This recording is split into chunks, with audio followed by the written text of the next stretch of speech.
Few years ago Dave worked for a client, modified a 1968 Ford Mustang. Years later, Dave was approached by the owner once again, and this time, not only did he bring a war-damaged first-generation Mustang, and at great expense, for the purchase of a powerful engine, to modify the car. The owner had been working on this car for years. He wanted Dave to turn the car into a vehicle, a car that could be used on a daily basis, and a professional race car, with a roll cage and racing seats. Once he understood what the owner wanted, Dave started working on the renderings right away. According to the owner's request, Dave will first build a set of professional anti-roll bar inside the car, to ensure adequate safety. In addition, he will also change the unibody into a non-load-bearing body, to meet the owner's daily needs, and still have a good driving experience. Meanwhile, as a professional racing car, Dave will also make some exaggerated modifications to the bodywork, to make the whole car look full of combat. Dave used the original red paint color. He just added a black stripe to the bodywork, and to match the paint perfectly, the interior of the car will also have a black theme. Dave believes that when the car is finished, will be a revelation to the owner. Coming into the workshop, the technicians have already removed the bodywork in advance. The car is in pretty good shape. There's only a little bit of corrosion on the body.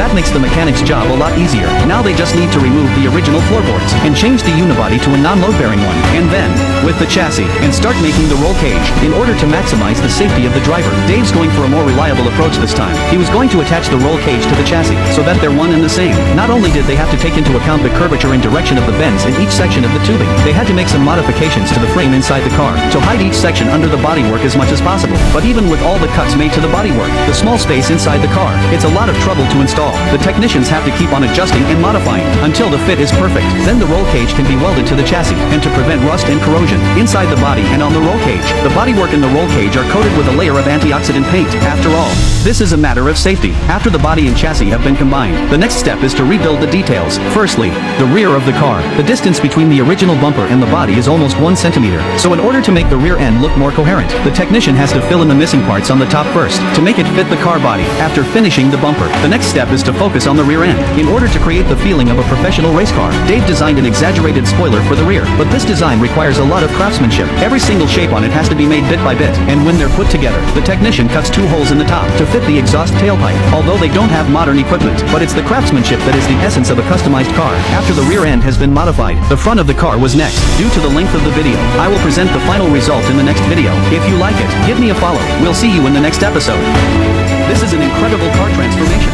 Dave will be remodeling this 1965 Mustang to the owner's specifications, turn it into a daily driver, and a professional race car that can be used for competition. In the last episode, Dave has done most of the work. Now comes the stunning finished product. The first thing to do is the front end. According to Dave's rendering, the front end of the car was quite a bit of work. Due to the special shape, the technician can only make small pieces of sheet metal, and put them together one by one, and for better engine cooling, the mechanic also left a large air intake in the center. But for a heavily modified car, I'm sure this design is nothing, because next, they're going to open up 2 more air intakes on the bonnet, so that the air sucked in by the front end can escape smoothly. To prevent the air intakes from colliding with the interior, the technicians make all the panels out of cardboard, and then they'll look at each one carefully. Once the position of each piece is confirmed, it's time to build them according to the template. After all the hard work of the mechanics, this 1965 Mustang, all of the modifications have been made. It's time for the final sanding, for the paint to look its best. The sanding process is the most critical step in the process. It's not just about getting each panel smooth and even, but also to make sure that the gaps between them are consistent. After all the sanding is done, the technicians will dismantle the car again, and then the body is fixed on a rack that can rotate 360 degrees, so that every corner can be painted. When it comes to the color scheme, Dave will use red and black as his primary colors. Dave will add a white dividing line between the two, to give the paint a more layered look. After the paint job is done, the next step, the technicians will start the final assembly. Under the cooperation of everyone, the body soon arrived at the interior workshop. According to Dave's rendering, the whole interior is in black color, and there's no complicated design. This is the best choice for a professional racing car, but these seemingly simple designs, it's not easy to make. The hardest part was the roof leather, because the distance between the roll cage and the body is too close. It made the job much more difficult than it could have been. The technicians had to push the leather through the narrow space little by little. That's why